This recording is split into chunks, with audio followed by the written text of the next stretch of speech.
Hello my dear students, welcome back to Guru education. কেমন আছো তোমরা সবাই? আশা করি সবাই ভালো আছো এবং মন দিয়ে সবাই পড়াশোনা করছো। সবাই মন দিয়ে পড়াশোনা অবশ্যই করো। তো আগের দিন আমরা ক্লাস 9-এর lesson 2 all about a dog নিয়ে আলোচনা করেছি, লাইন বাই লাইন অর্থ সহ বুঝিয়ে দিয়েছি।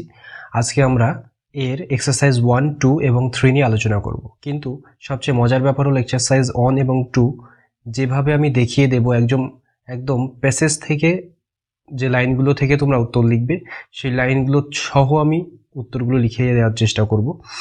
তাহলে তোমরা বুঝতে পারবে কিভাবে একটা উত্তর লিখতে হয়। এই টেকনিকটা একবার যদি শিখে যাও তাহলে আর কোনোদিন ভুল হবে না। যতদিন প্যাসেজ থেকে উত্তর লিখতে হবে তোমরা খুব সহজে উত্তরটা বের করে লিখতে পারবে। তো চলো দেরি না করে ক্লাসটা শুরু করা যাক। Exercise 1, tick the correct answer from the given alternatives. The younger woman carried a little. Younger woman, যিনি তরুণী ছিলেন, তিনি একটা কি ক্যারি করছিলেন? একটা ছোট। আমরা যদি প্যাসেজটা দেখি সেখানে তোমরা দেখতে পারবে the younger woman carried a little Pekingese dog. সুতরাং উত্তর হবে পিকিনিস ডগ। ওকে, ঠিক এইভাবে আমাদের উত্তরটা প্যাসেজ থেকে খুঁজে বের করতে হবে। এরপর রয়েছে number 2, the younger woman was suffering from. তরুণী যিনি ছিলেন তিনি কিসে ভুগছিলেন? কোন রোগে ভুগছিলেন? Stomach pain, back pain, fever, cough. তাহলে আমরা যদি প্যাসেজ দিকে যাই, প্যাসেজে কি রয়েছে? এখানে দেখা রয়েছে you have got a cough as it is. এখানে কিন্তু রয়েছে, তার মানে এটা উত্তর হবে কফ। বুঝতে পারছো? অবশ্যই প্যাসেজ দেখে উত্তরটা বের করার চেষ্টা করবে। Number 3, the bell was pulled by the. বেলটা কে টেনেছিল? Conductor, driver, younger woman, older woman. আমরা যদি প্যাসেজ দেখি তাহলে কি দেখতে পারবো? The conductor pulled the bell and the bus stopped. তাহলে উত্তর হবে দ্য কন্ডাক্টর। এরপর the number of policeman to whom the woman expressed her anger. কতজন পুলিশকে, যে মহিলাটি বেরিয়ে গিয়েছিল, কতজন পুলিশকে সে তার রাগের বহিঃপ্রকাশ করেছিল? 3, 4, 5, 6। আমরা প্যাসেজটা দেখি। প্যাসেজটা আছে she expressed her anger to the 3 policemen who stood up the street watching the drama. তাহলে 3 policemen, উত্তর হবে 3। এরপর আছে the problem the bus faced was with the। বাসে কি সমস্যা হয়েছিল? আমরা প্যাসেজটা দেখি প্রথমে। then the bus developed engine trouble and the conductor went to the help to the driver. তাহলে আমরা কি দেখলাম?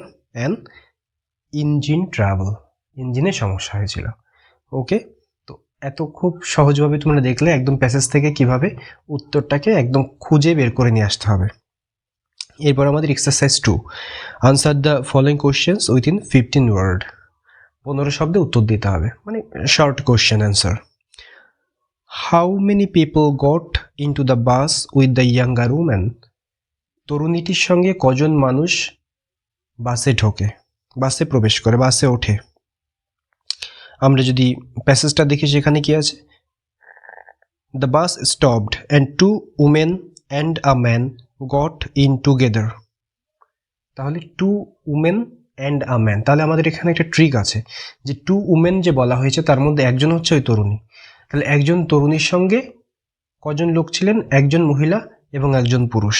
তাহলে আমরা উত্তরটা লিখব 2 people got into the bus with the younger woman. Younger ওম্যানের সঙ্গে দুজন ব্যক্তি প্রবেশ করেন। এরপর what was the conductor's order to the younger woman. তরুণীটিকে কন্ডাক্টর কি আদেশ দিয়েছিলেন? আমরা যদি প্যাসেজ দেখি, প্যাসেজে কি আছে? You must take the dog out, that's my order. তাহলে এই যে দ্যাটস মাই অর্ডার, তাহলে আমরা কি লিখব?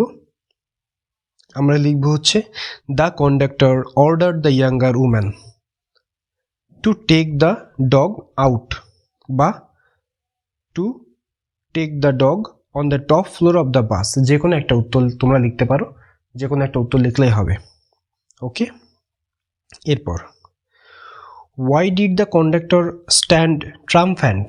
কি জন্য সে একদম বিজয়ীর বেশে দাঁড়িয়েছিল? আমরা যদি প্যাসেজ দেখি সেখানে কি দেখব? He stepped on the pavement and waited. He was his moment of triumphant. He had the law on his side. তার মানে তার পক্ষে তার আইন ছিল। তাহলে এটা দেখে দেখে আমি একদম উত্তর লিখে দেব। The conductor stood triumphant because the law was on his side. তার সাথে তার আইন ছিল। একদম প্যাসেজ দেখে উত্তর। এবার what is that rule which cannot be broken without anger to life and live? এমন কি আইন আছে যেটা কিনা অঙ্গহানি না হলে বা মৃত্যু না হলে ভাঙা যাবে না? তাহলে আমরা যদি টেক্সট দেখি, এখানে কি বলছে? Some are hard and fast rules like the rule of the road which cannot be broken without danger of life and live. তাহলে আমরা কি দেখলাম? The rule of the road. তাহলে the rule of the road cannot be broken without danger to life and limbs. একদম প্রশ্ন এবং passage এই দুটোর সঙ্গে কম্বিনেশন করে উত্তরটা লিখতে হবে। এবার exercise 3, answer the following questions within 25 ওয়ার্ডস। ওকে, এখান থেকে আমি বলবো, আমি এতক্ষণ যেভাবে বইটার থেকে উত্তর দেখিয়ে দিয়েছি, টেক্সট থেকে তোমরা টেক্সট বের করো, সেখান থেকে এটা খুঁজে বার করার চেষ্টা করো। এটা আমি আর টেক্সট দেখাইনি, তোমাদের জন্য রেখেছি। When did the author feel that trouble was coming up? কখন অথর বুঝতে পারলেন, লেখক বুঝতে পারলেন যে এবার একটা বিপদ ঘনিয়ে আসছে? একদম প্রথমেই রয়েছে। আমরা যদি উত্তরটা লিখি তাহলে কি লিখব? The conductor came to the passengers to collect the fare from them.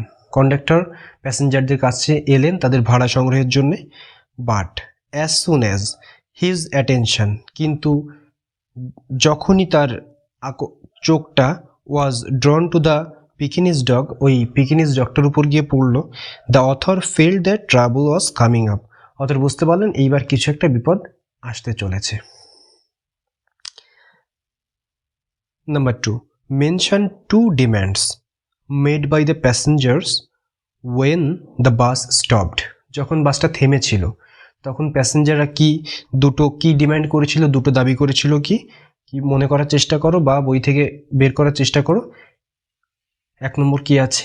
তাদের ভাড়া ফিরিয়ে দিতে হবে, এবং 2 নম্বর বলেছিল তুমি এত রাত পর্যন্ত আমাদের এখানে দাঁড়িয়ে রাখতে পারো না। উত্তরটা আমরা কিভাবে লিখব?